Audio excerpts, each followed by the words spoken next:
Guys, ఈరోజు మనం hair fall ఎందుకు అవుతుంది, మనం హెయిర్ కేర్ బాగా తీసుకుంటున్నా కానీ ఈ మిస్టేక్స్ వల్ల మనకి హెయిర్ ఫాల్ అనేది అవుతుందండి. హెయిర్ ఫాల్ ఎందుకు అవుతుందో, ఈ మిస్టేక్స్ ఏంటేంటో ఇప్పుడు ఈ వీడియోలో చూద్దాం.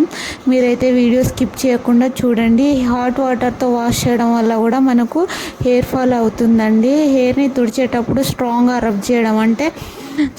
రబ్ చేయడం వల్ల క్యూటికల్ లేయర్, ఇంకొకటి రూట్స్ డ్యామేజ్ అవ్వడం అవుతుంది. దానివల్ల హెయిర్ బ్రేకేజ్ అవ్వడం, ఇంకొకటి డ్యామేజ్ అయ్యి హెయిర్ బ్రేక్ అవ్వడం అనేది జరుగుతుంది. అందుకే సాఫ్ట్గా మసాజ్ చేస్తూ తుడవాలి, హెయిర్ కేర్ చేసుకోవాలి. మనం మైల్డ్ షాంపూ యూజ్ చేయొద్దు. మైల్డ్ షాంపూస్ వల్ల కూడా మనకు హెయిర్ ఫాల్ అనేది జరుగుతుంది. 1 వీక్లో 2 టైమ్స్ హెడ్ మసాజ్ చేసుకోవడం వల్ల మనం రీగ్రోత్ చేసుకోవచ్చు.